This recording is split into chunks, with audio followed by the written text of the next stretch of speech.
to the fundamental reality of the sport, that you play other sports. Boxing is your life, and you could lose that life, as Duke Kim did, as Jimmy Garcia did against Gabriel Willis. On Independence Day, we can call this Teddy Atlas here in Las Vegas, Nevada. You heard it from the champion himself, LAMPLEY knocking out the competition. Good evening, everyone. I'm your host, Richard Ortiz of The Fighter's Voice, the only voice that matters. And unlike our guest today, the man, the myth, the legend, the one, the only, the man who has paid his dues and the one has opened doors to the future of boxing, to the future of commentating, post-fight interviews. He is the face of boxing. Ladies and gentlemen, our guest, Jim Lampley, Hall of Famer. Welcome to The Fighter's Voice, Jim. Thank you so much, and thank you for the elaborately complimentary introduction. I very much appreciate that. You know, Jim, before we even get started, as a kid, I would sit down on the couch, I would watch you, I would study you and George Foreman, your mannerism, how you had the mic, waiting for the guests to talk, when to come in, and everything that you said, your storytelling, it goes a long way, and that's one of the reasons why I'm here today.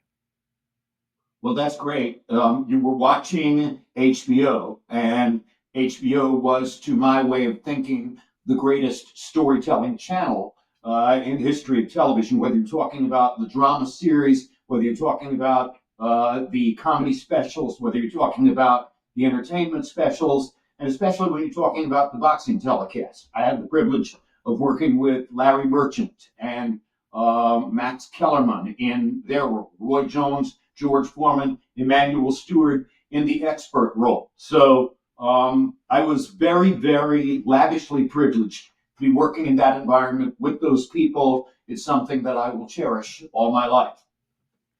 You know, as you were growing up, I mean, you were so hungry for the sport. I mean, the story of your mom dropping you off to watch Cassius Clay and her surprising you with helping you get a better seat. Did you know right then and there that you would be where you're at today, even as a child? I'm sure children and young teenagers, they dream big. Were your dreams then magnify exactly where you're at today?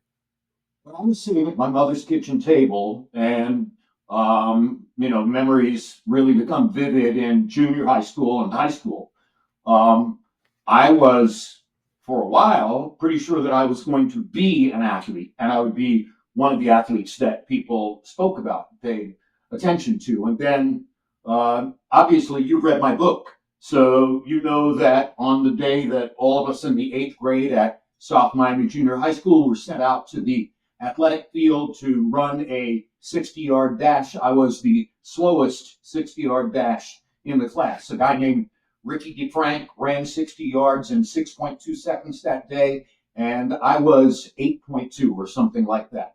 So I pretty instantly realized, all these dreams I've had of being an All-American football player or a Major League Baseball player, these things may not happen to me. But I, gradually discovered over a long period of time that I did have a way of remembering the things I saw in sports events and talking about the things that I saw in sports events that people would listen to and pay attention to. Never saying to myself, I'm going to be one of those announcers, I'm going to be a sports broadcaster. But then by my junior and senior years of college and my 1 year of graduate school in college, those opportunities began to arise chemically.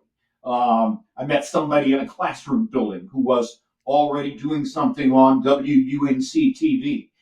He connected me to the radio station in town that carried the University of North Carolina football and basketball games. I began doing a lot of stuff. I wound up doing the Dean Smith show and the Bill Dooley show and, things that people actually listened to. And then I reached a point where I was part of a 432 student pool when ABC Sports was looking for a person to put on the sideline of college football to be the first ever to stand with a camera and a microphone on the college football telecast. That was in 1974. And I was probably the one person among the 432 who least presented all of the credentials that they said they were looking for. They were looking for somebody with absolutely no broadcast experience. I had a ton of. They were looking for somebody who was still a legitimate undergraduate student. I was in graduate school. There were various other ways in which I did not fit the profile, but then eventually I was the person chosen for the job. And probably starting with that piece of outlandish good fortune, I probably began to say to myself, you know what? You're in the right place, because this wouldn't have happened if you hadn't been meant to be the person who is getting these opportunities and going forward. And other people said that to me too.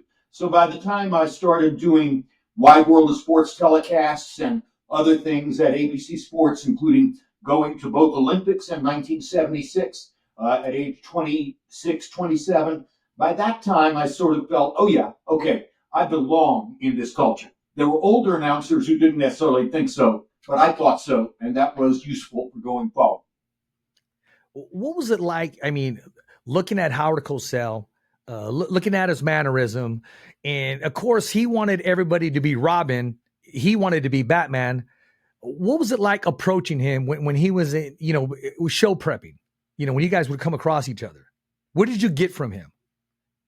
Well, it would have been scary if it weren't so burlesque. Okay, Howard was almost comical in his self-absorption, his egotism, his insecurity about anybody who might say anything remotely critical about him. And if you saw the genesis of where he had come from, I did not know this at first, but he got a broadcasting opportunity at ABC Sports because Roone Arledge, the legendary president of ABC Sports, who innovated so many things in his term as president of that division, up to and including the college-age reporter concept. But he innovated Monday Night Football. He had already recruited Cosell for the boxing telecasts and a couple of other things that they were doing. But Cosell's big breakout was Monday Night Football. And that happened because when Roone was running children's television at NBC down the street, he would listen to the radio in his limousine coming in from Scarsdale in the morning, and Cosell had a Little League baseball radio show that Arledge listened to from Scarsdale. So if you can imagine Cosell and that voice talking about Little League players and their contribution, little Stevie Sheffield playing for Benai Brit Synagogue, et cetera, that's what first attracted Arledge to the idea of Cosell, because you could tell he was basically a cartoon figure, larger than life, very self-absorbed, had a way of projecting it that might be image making, etc. And Arledge bet on that and won big because Cosell became a giant figure in television sports. And yeah, I worked with him and for him. And it was scary in a lot of ways, but it was also comical in some ways too, because he was a burlesque figure. Yeah, a lot of people, they have their boundaries. And see, when you would commentate fights, when Sugar Ray Leonard was there, or George Foreman, or Roy Jones, especially Emmanuel Stewart, you weren't critical about who was around. I mean, we already knew who you were, and you wanted to make them just as great as you were for that segment. And that's why us, the fans and the followers and supporters, that's why we love watching you. We knew who Batman was. We knew who the cape went on. But at the end of the day, you made them bigger than life as well. For that time, I know they got a lot from you in knowing that you gave them an alley-oop so they can slam dunk it as well. Well, if I made them seem bigger than life, it's because I thought they were bigger than life. I mean, when I first met Emmanuel Stewart, I was still doing boxing at ABC, the network for which I worked before I went to HBO. And I was sent to Detroit to do Tommy Hearns versus Dennis Andries. I had never met Emmanuel. I knew of his greatness as a trainer. I knew about, the pedigree with Tommy Hearns and all the other great fighters from Kronk.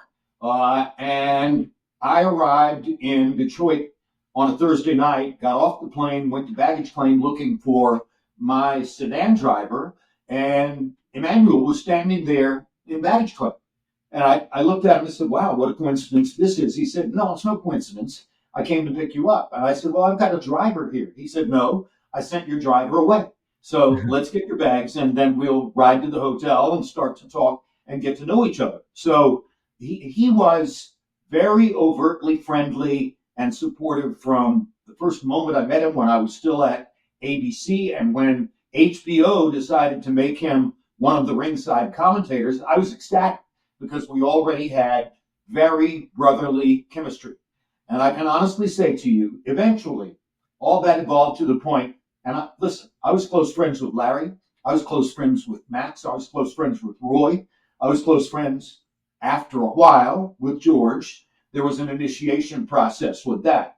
But Emmanuel's the closest male friend that I ever had in my adult life. And I don't go a single day, even now, without thinking about him. And he's been gone for 13 years. A great, great man, somebody who did a lot for me and who did a lot for HBO and our credibility as a boxing telecast. Emmanuel was awesome. Awesome. I remember going to Manny Pacquiao and Eric Morales, and he's there during the weigh-in, and he calls me down. I go down on steps, and he had a flip phone, and he kept going through the numbers over and over again. He goes, "Look, Richard, I told you I got your number." He goes, "I told you I kept it." And he was so down to earth. You know, we had a chance to talk. And when I was a journalist for the paper, I would hook up a recorder to the phone from Radio Shack just to do the interview and then write everything down and then go to the typewriter. And when I say I remember that, I remember, let's talk about Tommy Hearns. We're talking about a fighter, fought Dennis Andres on ABC, went up to the light heavyweight division, gained 15 pounds or what he needed to gain, and dropped all the way back down later on because, you know, he wanted that 160-pound belt, that title. And when I see fighters, you can only do with Emmanuel's training techniques. Emmanuel was a genius about the science of training boxers. And I did the Hearns Andres fight. There are many remarkable things to remember about it, including an astonishingly bad performance by the referee, but also Aretha Franklin sang the national anthem that day.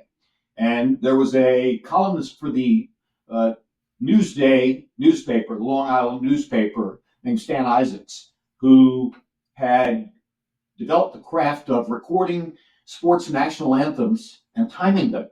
And he had a ranking of what had been the longest national anthems ever. And that day, Aretha went, you can go back and look at it on YouTube somewhere.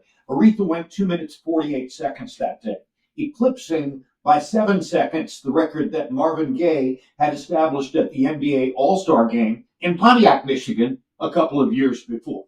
So whether it was her intention to do that or whether it was just Aretha rocking in her mind and stretching every note out, I don't know to this day, but it was memorable and unforgettable.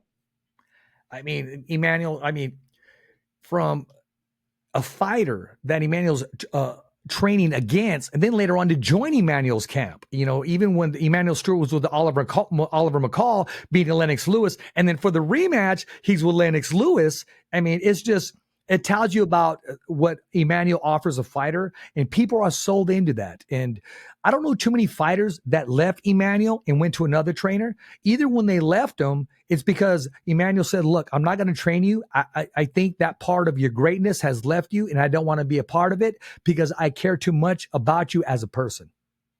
I've always credited Lennox with great intelligence and appropriate humility. McCall knocked him out in what was regarded as a very shocking knockout. I called the fight in London. I think it was the third round. It was tremendous disruption to Lennox's career at that point because he had won a title and now he'd lost it. And as an English fighter originally from Jamaica and Canada, he was kind of nebulous identity. He didn't have an American fan base really to speak of to the degree that any American was interested in him that night. It was because Emmanuel was training him, and Lennox looked at what had happened. Unexpected knockout, getting caught on a right-hand shot by McCall, and he hired the trainer of the guy who had beaten him. I don't think many fighters would have been humble enough and self-critical enough to do exactly that. But Lennox did exactly what he needed to do. Okay, this guy brought in a lesser talent. He knocked me out in 3 rounds. I need his help. And he and Emmanuel were together for many, many years after that.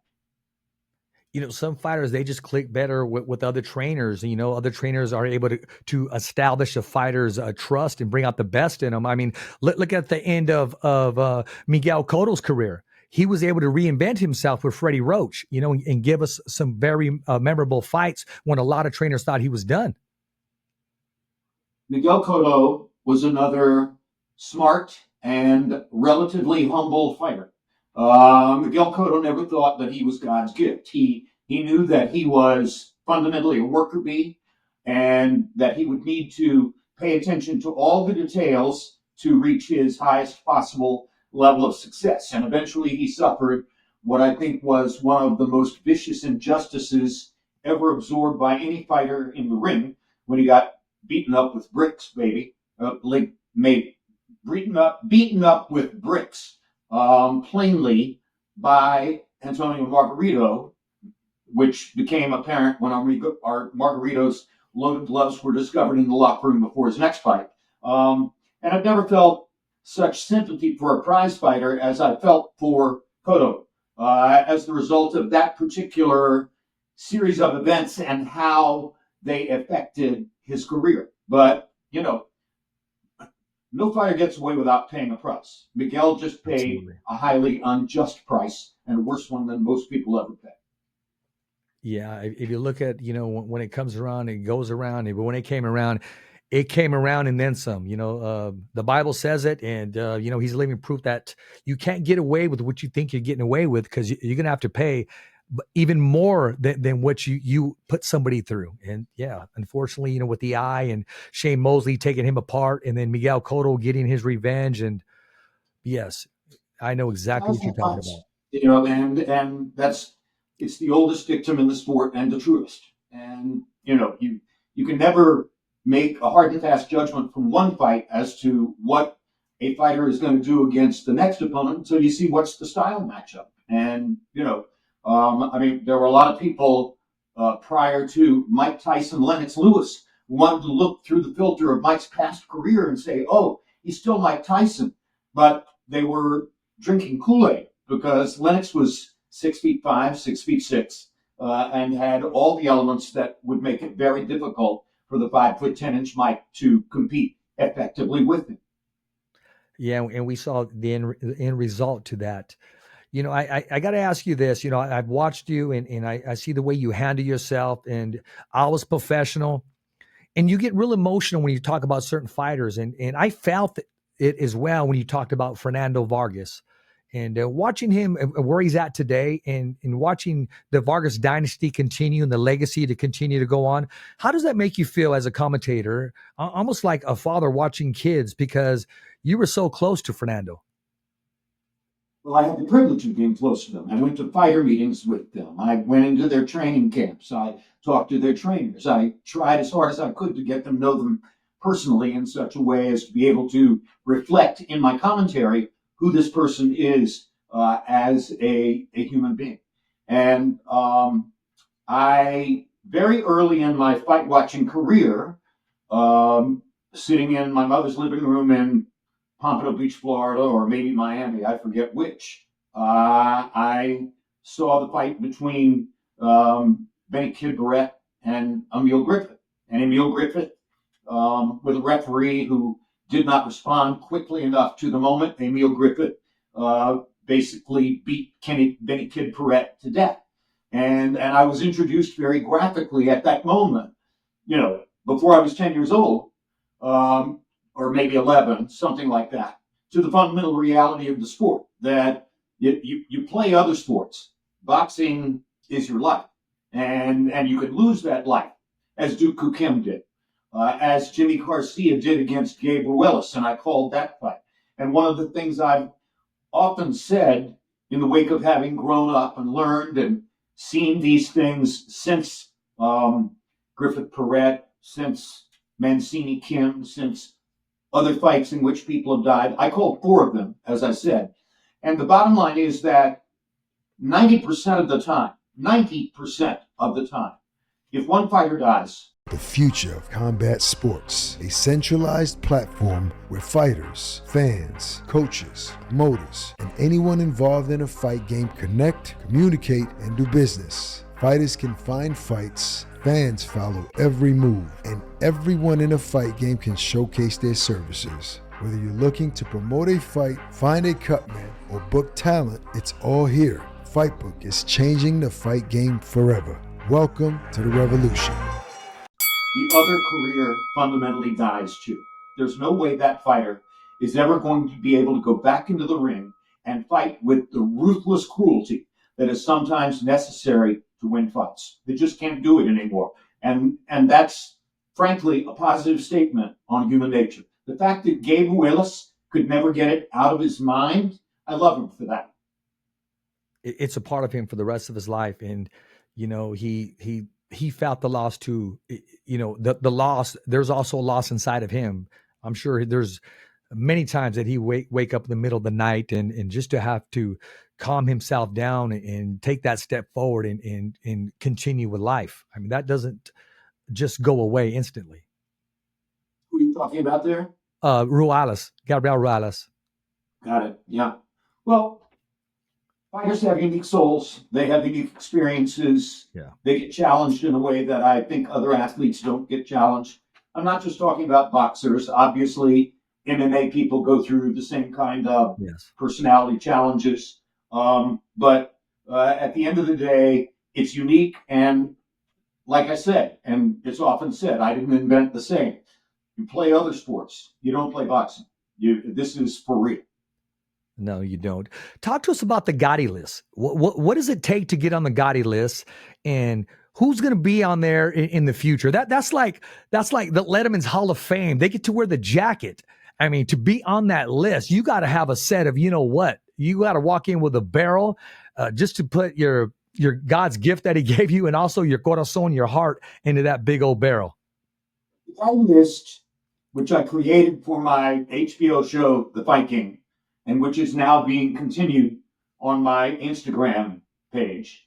The Gotti list is designed to commemorate Arturo and honor the fighters who tend to give the most and take the most in attempting to entertain the audience, in attempting to provide the audience with memorable and resonant and deep experience. Nobody gave more and took more in the ring than Arturo. Mickey Ward would tell you that. And I, had the privilege of calling all three of those fights. I called all three fights between Marco Antonio Barrera and Derek Morales. I called all three fights between Riddick Bowe and Evander Holyfield. And in each instance, you're talking about the same kind of thing, where three guys or two guys expend so much effort and so much strength and courage and willpower against each other that inevitably over the course of the trilogy they fall in love.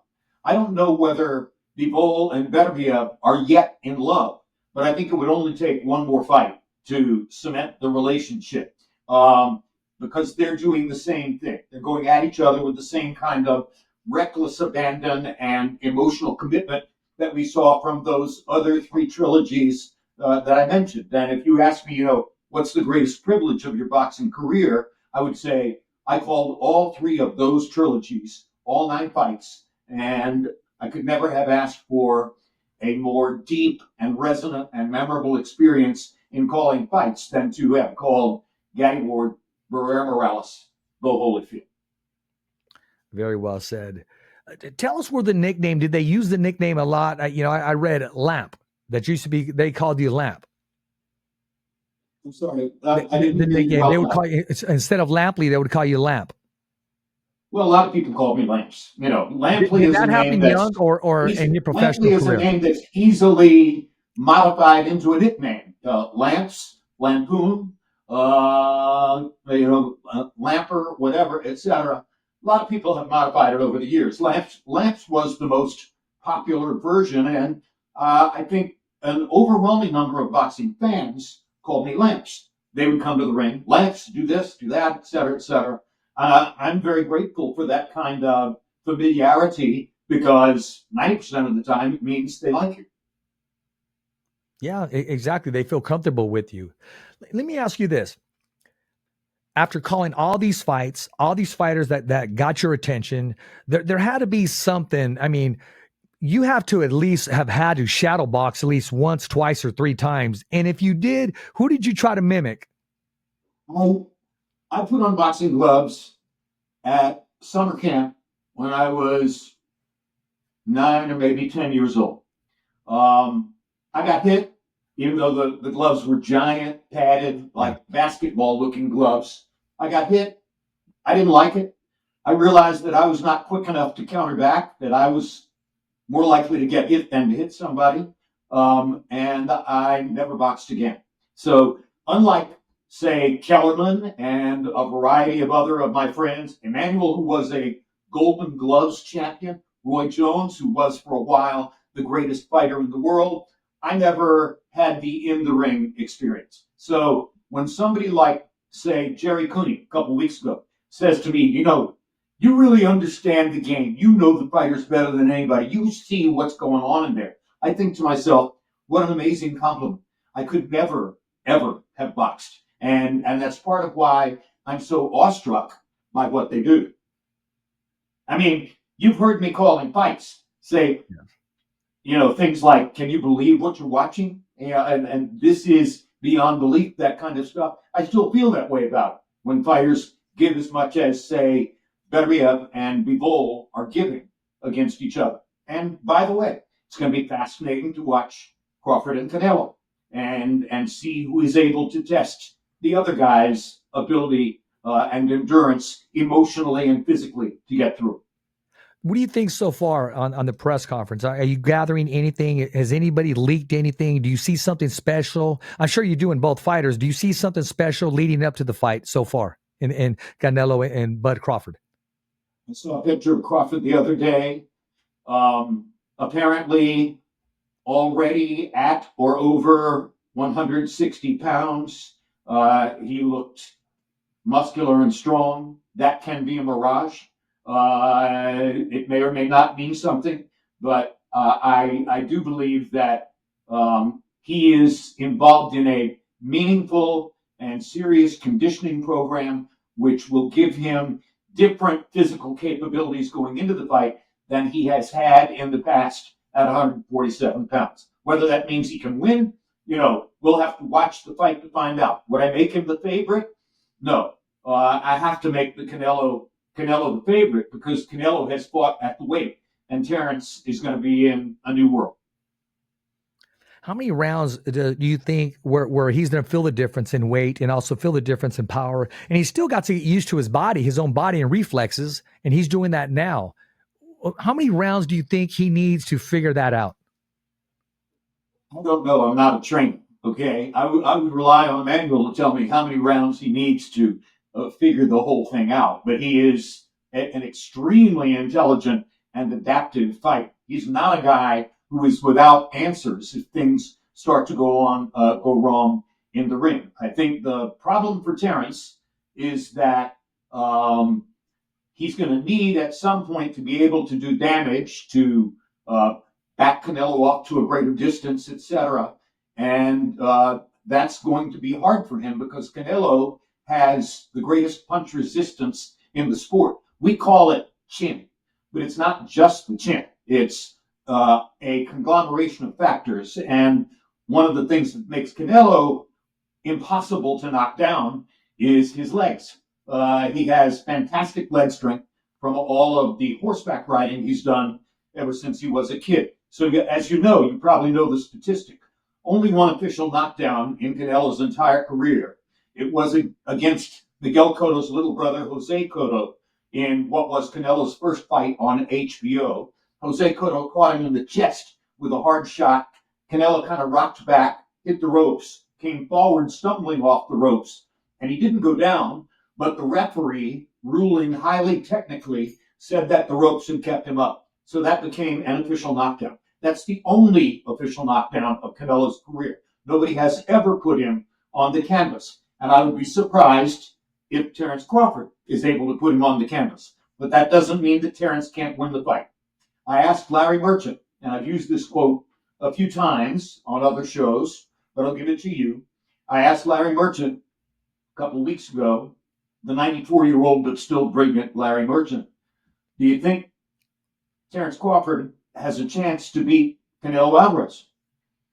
And Larry said, Jim, did Ray Leonard get an official decision over Marvelous Marvin Hagler?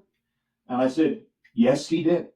He said, well, if Ray Leonard could get a decision over Marvin Hagler, then I think it's possible that Terence Crawford can beat Canelo Alvarez.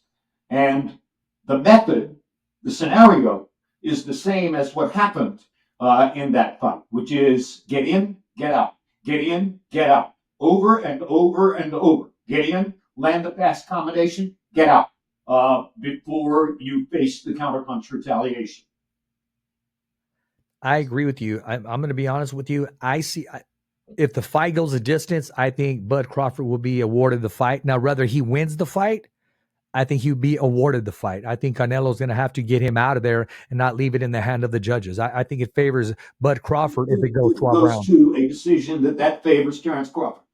Well, I mean, that's one way to support what I said about the formula. I still have to make Canelo the favorite in the fight. He has the best punch resistance in the sport, and he's the one who has fought much of his career at 168 pounds. And he was my neighbor in Del Mar, California. Well, there you go. Jim, before I get into this masterpiece, I got to ask you, I want to ask you, what do you think about this weekend's fight? Julio Cesar Chavez Jr. and as you know, Mr. Paul. I don't think about it at all. Okay. I think it is irrelevant. I cover boxing, legitimate boxing. All right. I don't cover YouTube events or social media events. I was once offered a chance to call a Jake Paul fight, and I turned it down because I thought that it wouldn't be fair for me to be talking about something which legitimately doesn't interest me as much as all the other things I've done. If that makes me a boxing snob, so be it. But at the end of the day, I don't really care what happens in Jake Paul versus that opponent. Jim, I got a lot of questions that were asked me today, and they said, Richard, ask this question, and I was kind of shying off it, but I got to ask you this: when you did some commentating, and it was one of Snoop Dogg's show, did you smell the aroma when you were trying to commentate? When I did the show in the Barclays Center between Garcia and Devin Haney, did I smell the aroma? Is that what you're asking me? Yeah, there was a job. I mean, I forget what it's called, Thriller, and you were doing some commentating, and somebody was lighting something up other than cigarettes. Did the aroma affect you? Did you block it out, or what was going through your mind? The Barclays Center the night of Haney Garcia was so overwhelmingly suffused with marijuana smoke that my daughter and son-in-law took my 10-year-old grandson out of the arena prior to the main event because the people sitting in front of them were rolling large, fat, cigar-sized blunts and lighting them up right there. A lot of Brooklyn, if you're in the streets of Brooklyn, a lot of Brooklyn smells like dope almost all the time now, particularly at night. A lot of New York smells like dope now. And we've relaxed our restrictions against marijuana. We have decided that there's no point in continuing to try to police something that is simply so widespread that it can't be policed. But I was very sorry for my grandson that his parents made what I thought was the right decision to remove him from that environment. He's only 11 years old at that moment in time. Well, those are one of the things that are unfortunate in the sport of boxing and in today's events in general. You can go to a baseball game, you can get in line at the grocery store, and the person behind you, you can get a secondhand high. I'm glad you kept your composure. Your words still came out professional. You didn't stutter or any of the above. That's because you're one of the greats. Now, talk about one of the greats. Jim Lampley in his prime, a charity event. You cannot take no for an answer. You decide to take this 3-round charity event of boxing. Who would be your trainer, and what song would you come out to? What would be your ring walk? It would be Manuel Stewart. Now, what would be my ring walk? Ring walk song. That's very difficult. I think that because the trainer is Emmanuel, and I want an upbeat, sort of high tempo walk-in song, that walk-in song would be Bruce Springsteen, "The Ties That Bind." It is not a high-profile Springsteen song, but it's a highly energetic, high-tempo Springsteen song. Who had the best walk-in music of any fighter I ever saw? No question. Gennady Golovkin, Seven Nation Army. Fantastic walk-in song. And Golovkin arrived at the ring with enormous crowd support every single time because of the karmic charisma of that song. The walk-in music means something. It really does. It sets the table for something. And Gennady was a performer. Remember those post-fight interviews? You know, he was a good boy. I really liked him. He's a good boy. After he knocked somebody out in 3 rounds, what an amazing personality, the most engaging personality of the last 10, 12 years in the sport. And I miss him, and I hope he's doing great. I hope he is too. You know, I'm going to be pulling for Canelo in this fight, but I'm going to keep it real. I'm Mexican American, and every single Triple G fight, I was pulling for Triple G, just because of who he was and his style. Loved it. I rooted for Triple G on the basis both of his charisma as a fighter. I mean, nothing's more interesting than the indomitable knockout artist, and also because of his totally engaging, warm, loving personality. He was a great guy. Is a great guy. Somewhere in either Santa Monica or Kazakhstan right now. I'm going to mention 3 fights. These are fan favorites. These are fantasy fights. And since we got Triple G up here, Triple G or Marvin Hagler? How does that fight go? Triple G, Marvin Hagler? Yes. Yeah, I've got to say Hagler. Hagler had counterpunching skills. Hagler had an iron chin.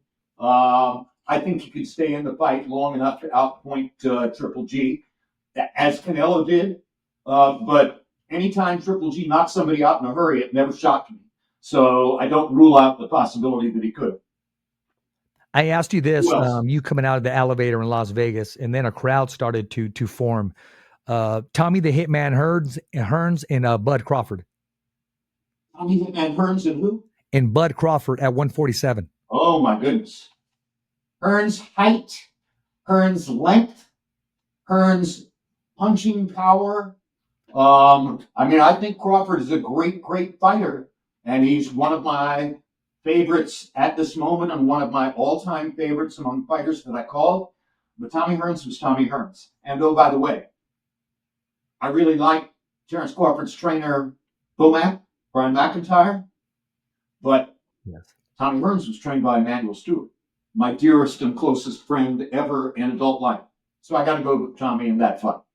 Emmanuel Stewart's the only trainer that trained his fighters for knockouts. He trained them to knock opponents out. And legendary. He trained them to be entertaining as well as good. And part of that was to get the knockout. And I've never been more sympathetic to a fighter after a fight, or seldom been more sympathetic to a fighter after a fight than Tommy after the second fight with Ray Leonard. This segment is sponsored by the Maldonado Brothers, proudly serving the Central Valley for over 25 years. From Visalia to Chowchilla, whether it's an expert tree service or professional landscaping, we offer free estimates and a team you can trust. Voted best in Central California for 2024 and aiming for a repeat in 2025. Call 559-994-7746 today, and let's bring your outdoor vision to life. Superior quality to create your perfect environment.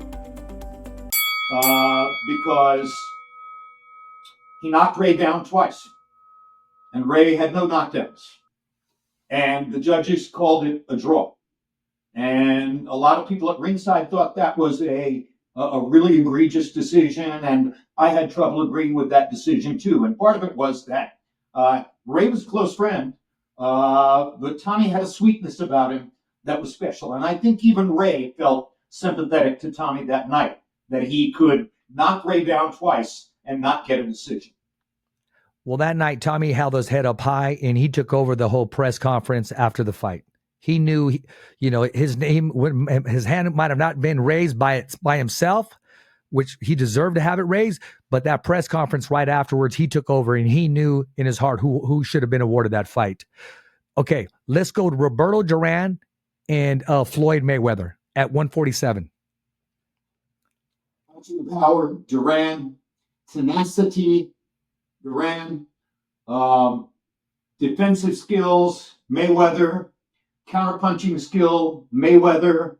By and large, over the long history of the sport, Gene Tunney versus Jack Dempsey, the great defender and counterpuncher defeats the brilliant puncher attacker.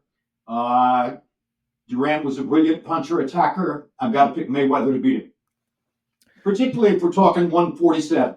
Yes, exactly. I did say 3 questions, but we do have 4 kings. Sugar Ray Leonard, Pernell Whitaker. Who, Pernell? Yeah, Pernell Whitaker and versus Sugar Ray Leonard. Oh, Sugar Ray Leonard, Pernell Whitaker. I think Sugar Ray was too big. You're talking about fighting at 147. Yes. And Pernell was at his best at 135. So I know that Pernell survived and did well when he moved up in weight, but Leonard was a very special fighter with tremendous skills and shocking punching power for a fighter with that build and that weight. I would have to pick Ray Leonard. I will say this. Everybody talks about the A side of boxing, the Mayweather rule that, you have to settle for his rules. But you got to remember, Sugar Ray Leonard wrote the book on being the A side fighter. From the ring, from the gloves, you name it, who's walking out first. Sugar Ray Leonard had that star power, and he changed the sport of boxing forever. Well, he was my expert commentator on HBO when first I started working there. He called Tyson Douglas with me. Had some tremendous personal and professional experiences with Ray Leonard. Brilliant guy. Okay. He did not need management or trainer to tell him what to do. He listened to them. He paid a lot of attention to them. They helped him out enormously. Mike Trainer, right, was the manager. Yes.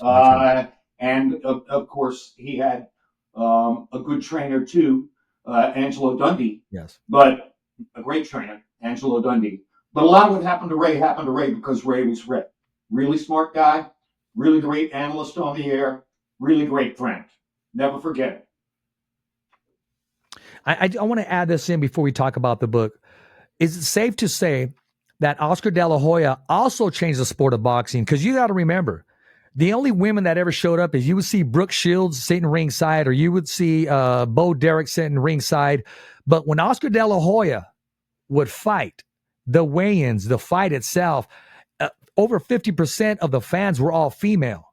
Female, 100%. they wouldn't go to boxing until Oscar De La Hoya was there, and he's changed the game told forever. The story over and over. I'll tell it again because it's a good story. Oscar had a relatively perfunctory title defense against a French fighter named Patrick Charpentier. Took place in the Sun Bowl in El Paso, Texas. I forget the year. The day before the fight, there was a public news conference, and I noticed at the news conference that the overwhelming preponderance of people who had come to the news conference were women. There were women who had left work in the middle of the day. There were women who had left home in the middle of the day, whatever, etc.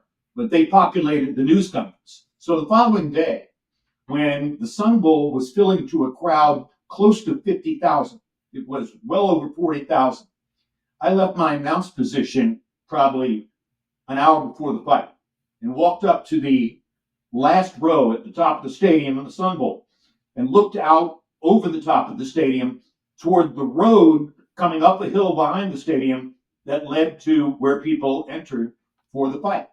And up that road were coming dozens and dozens of groups of women, 2, 3, 4 women at a time. No men.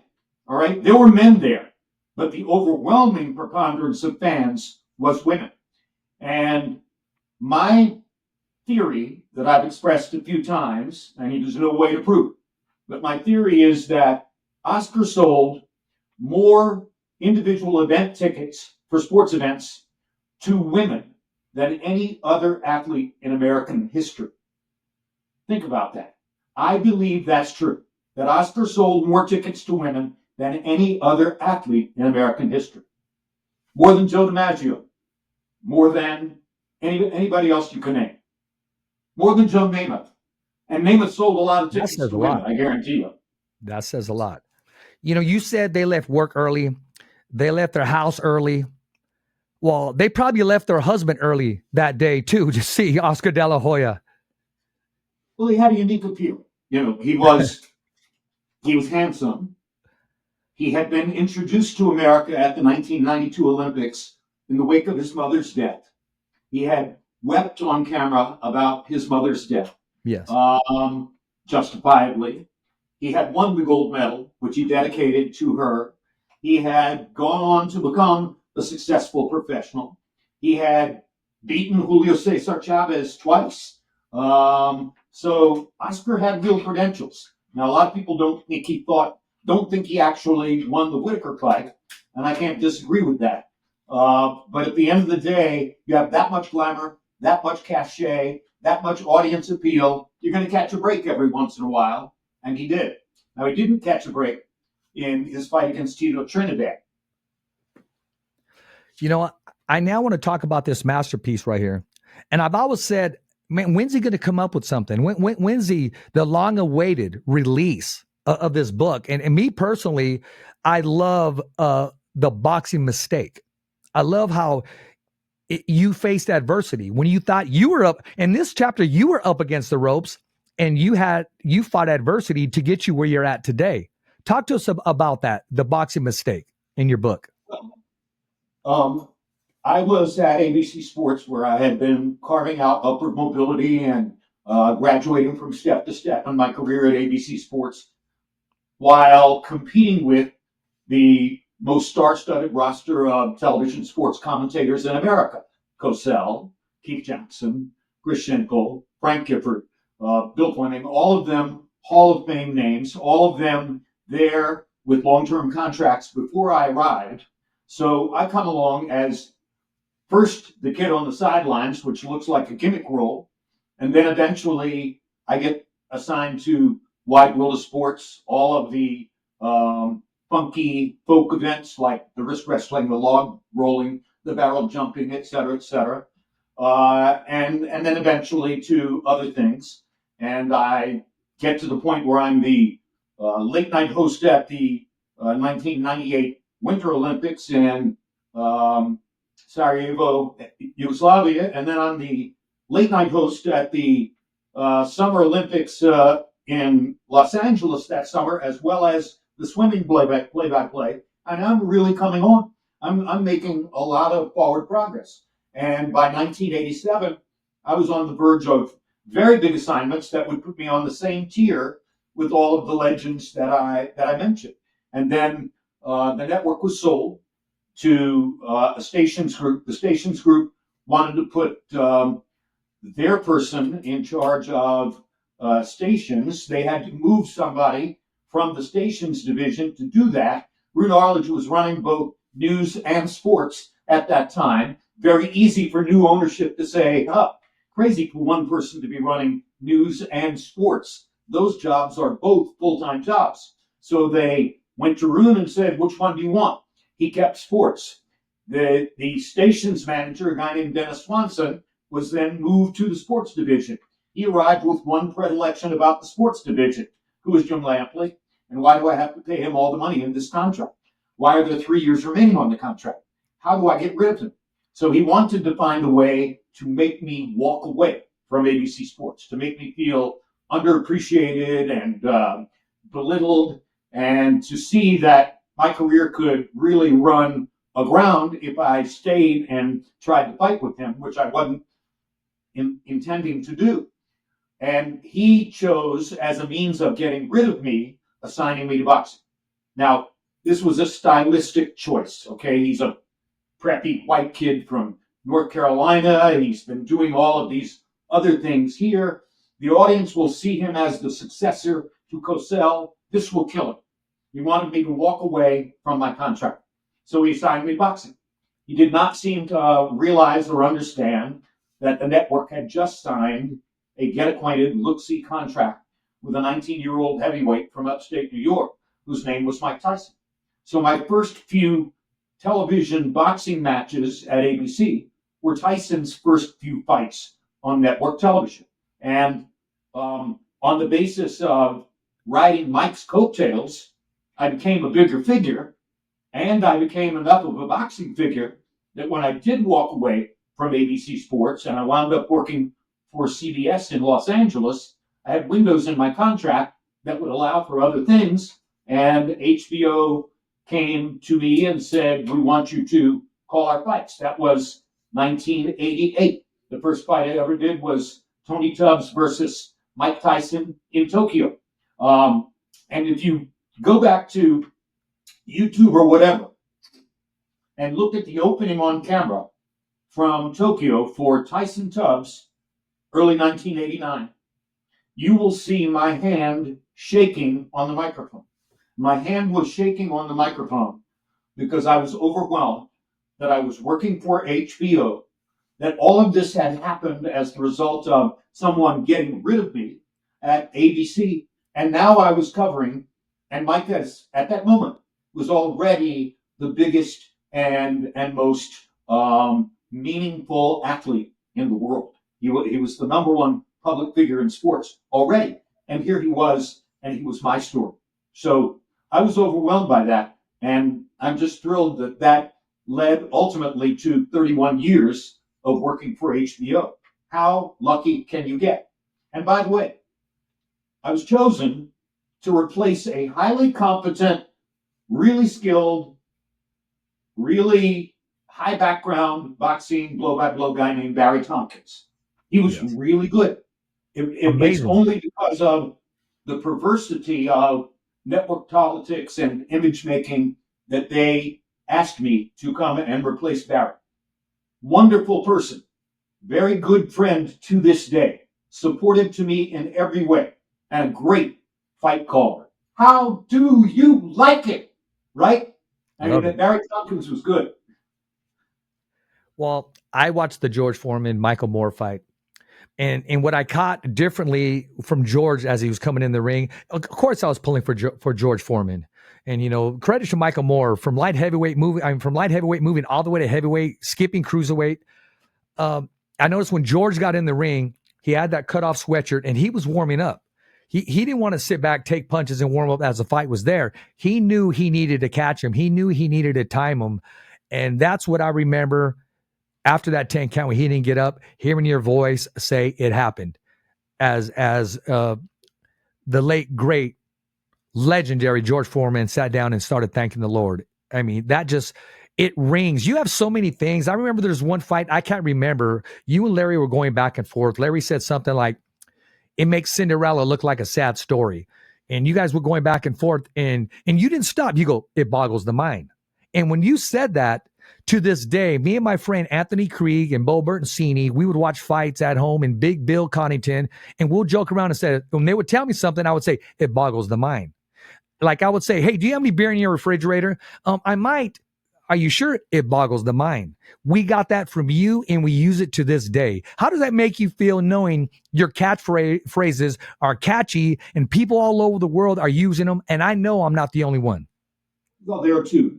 Mike Tyson has been knocked out in as sort of flat and perfunctory a voice as I could possibly deliver at that moment, because I knew there was no way to elevate that moment by shouting and screaming and being theatrical about it. Just Mike Tyson has been knocked out.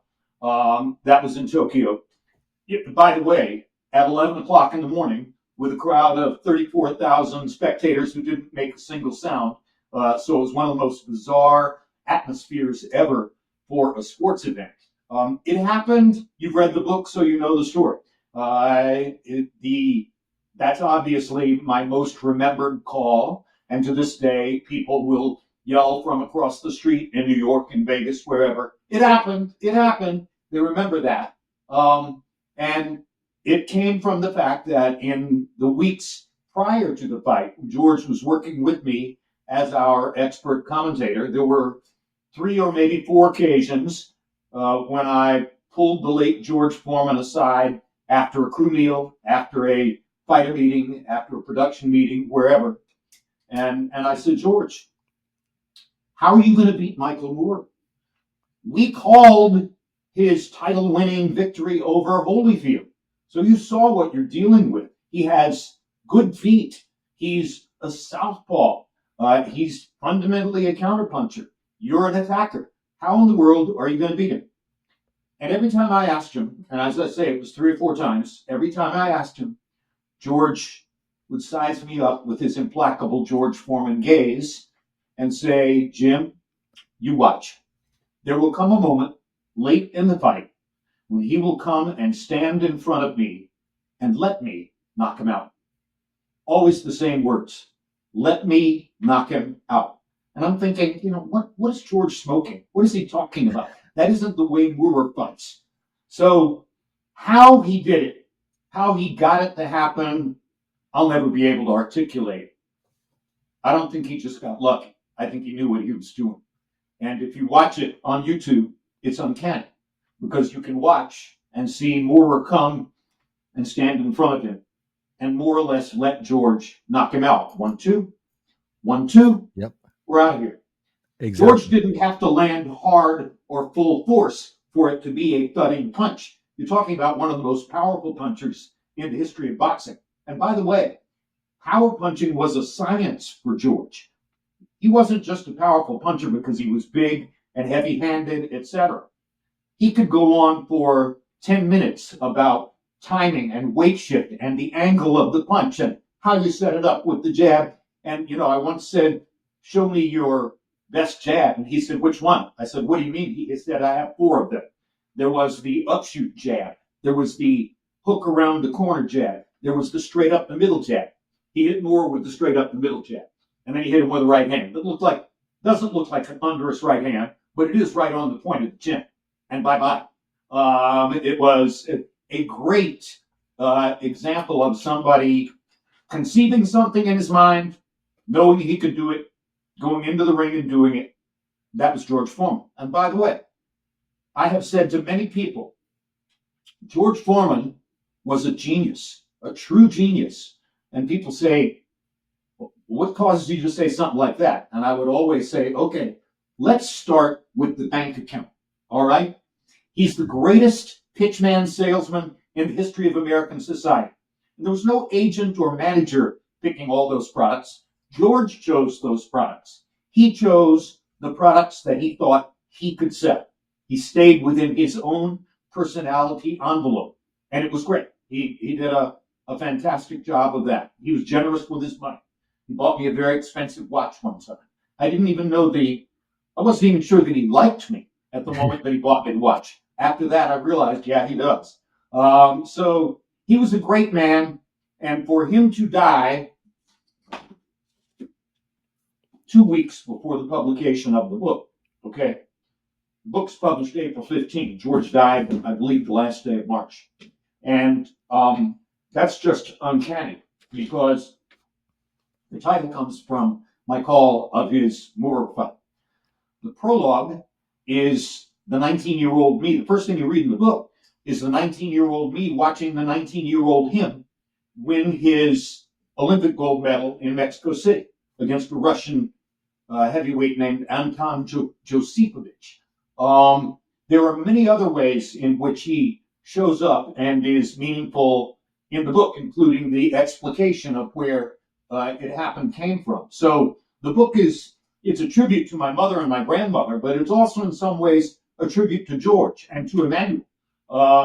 And so for him to have died 2 weeks before the publication of the book, by the way, falls into the same category of Emmanuel coming to my wedding in Del Mar, California in September of 2012 and leaving that night with stomach pains, going into oncology a few days later, and then never coming back.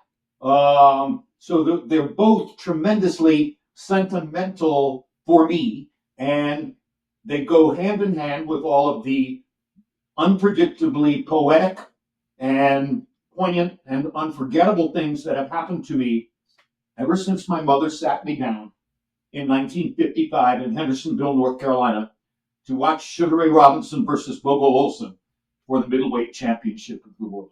I was at Canastota a few weeks ago for the International Hall of Fame induction ceremony. Roy Jones was inducted, and Manny Pacquiao. It was just an amazing, amazing event.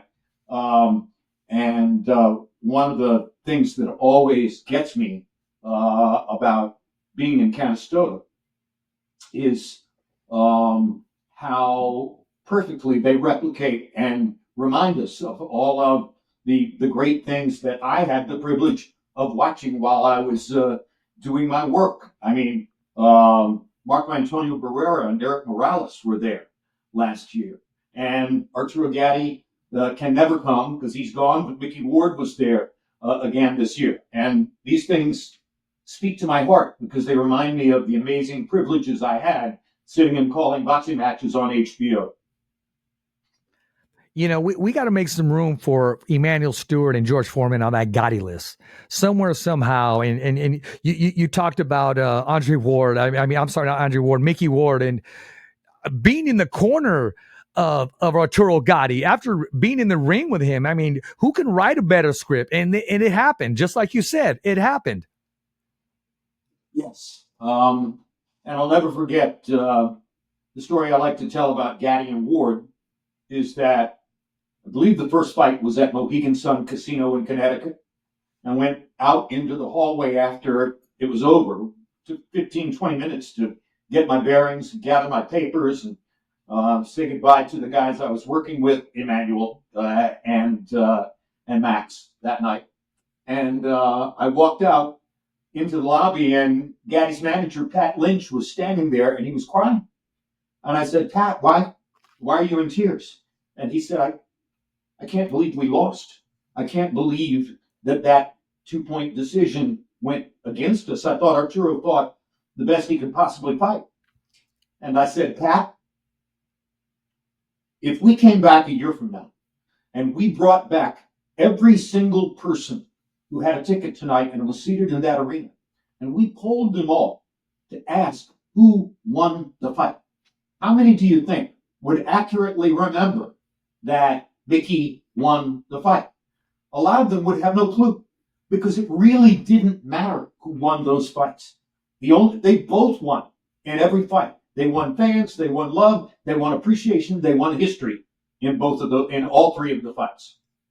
And up to and including the amazingly poignant moment after the third fight when they insisted on getting into the same med truck to go for the post-fight hospital evaluation after their fight in Atlantic City. Wouldn't go unless they were with each other. That's what great fights like that do. Two guys, it looks counterintuitive, it seems counterintuitive, but they try to beat each other to death, and throughout the whole process, they're falling in love.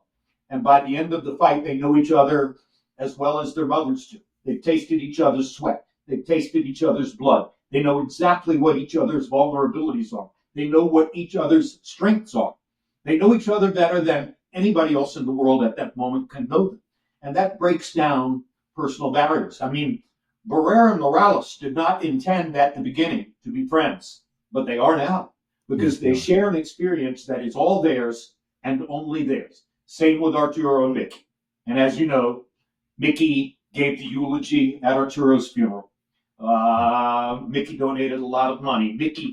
Mickey has been nothing but wonderful and generous in his love of Arturo after those three fights. Jim, do you have any regrets? And you know, I think we all do as adults, but we move beyond that. Is there any regrets that stick in your head that you can change or you should have done?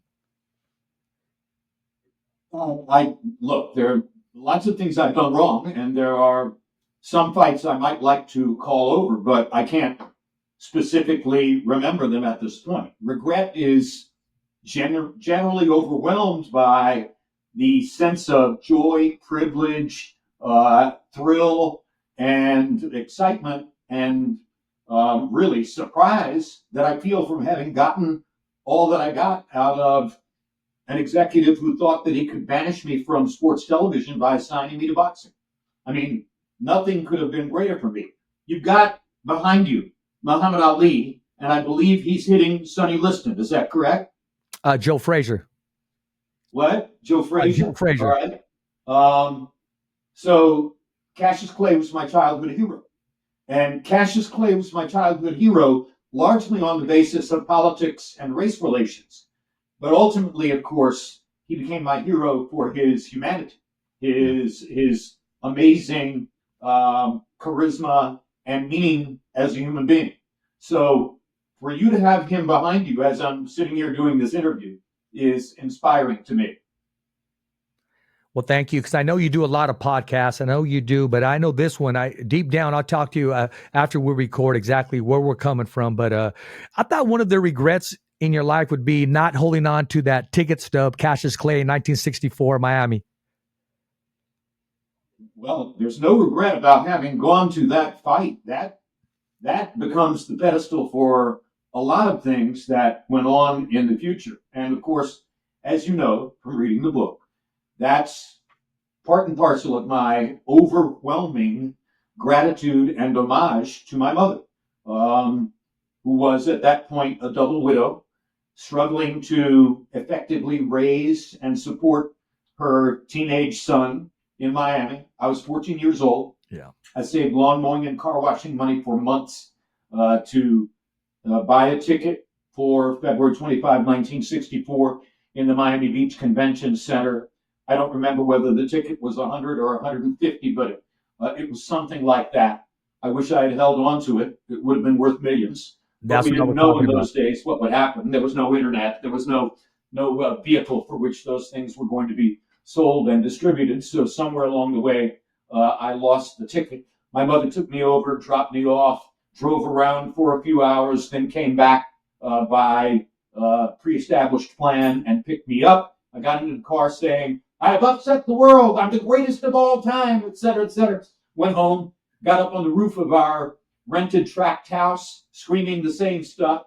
Eventually, lights are going on at the houses around us. My mother comes out and says, "Get down off the roof. You're going to get us both arrested." But it remains to this moment one of the most cosmic nights, one of the most cosmic experiences of my life. I'll never forget in the fourth round when Ali stung Liston with a right hand under the left eye, and a little spurt of blood popped out on the cheek, and Liston literally pawed at it with his glove and looked at it in shock, like, "Oh my God, I'm bleeding." And that moment helped me to believe Cassius is going to win this. Cassius can win the fight.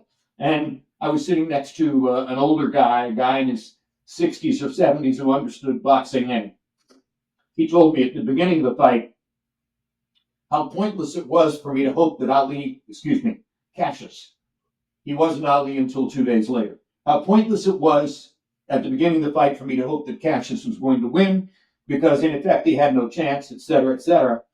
And then at the end, he turned to me and said, "Son, your wildest dreams have come true. Now go celebrate."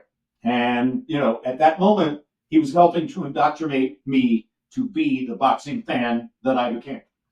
And by the way, you're a boxing fan, you know boxing. So that was the very first live prize fight I ever attended. Who else in my generation, also from Miami, by the way, probably called even more fights than I called, because he was doing it for the promoter and on lesser TV networks than HBO? Bob Sheridan. Remember Bob Sheridan? Yes, the name. Yes, the name. Yeah. Yeah. Bob Sheridan was also at his first live prize fight that night. So Jim Lampley and Bob Sheridan, arguably the two most prolific blow-by-blow announcers of their generation, both saw their first live prize fight in the same place on the same night. How bizarre is that? That's amazing. Only in boxing. Yeah, only in boxing. Well, as you can say it, it happened. I will say this. That's exactly right. You were 14, and when I was 15, my passion was this. Tommy the Hitman Hearns, my greatest fighter of all time, Well, like you said, they didn't have internet. They didn't have any of the above. I went to a sports store, and it was rare to find a yellow shirt. So I went and got a yellow shirt at Herbauer Sports. I don't even think it exists anymore. And they put red print on there. The front of it, I had them print. It said, "You better pray, Sugar Ray."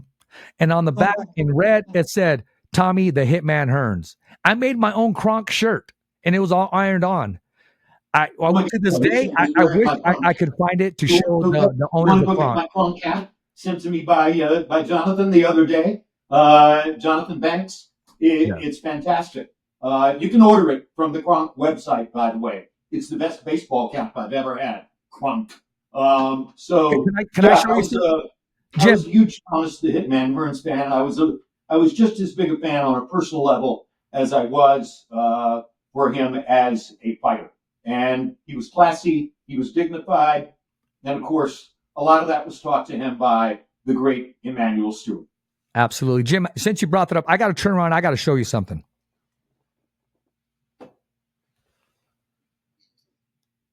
Oh my goodness, look at that.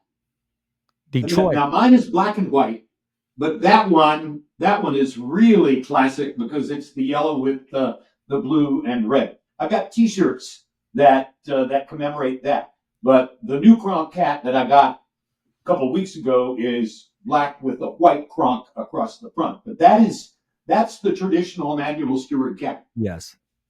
I have a lot designed by Emanuel, by the way. Emanuel designed the t-shirts, the hats, everything at that time. I don't know if Jonathan's doing it now or Andy Lee, whatever, but they're the ones who are training people in the gym. Absolutely. I got a lot of things around me, collectibles, but this honestly is my most prized possession. I'm even afraid to wear it. I really am. So we've gone an hour and 11 minutes. I have other things I have to run to. I got to let you go. I just will say this. This is a masterpiece. Masterpiece. You said it 3 times. I love you desperately for that. No, but I'm telling you, this is my point. It's missing one thing. It needs to be signed right here by the author himself. It needs to be signed inside of here.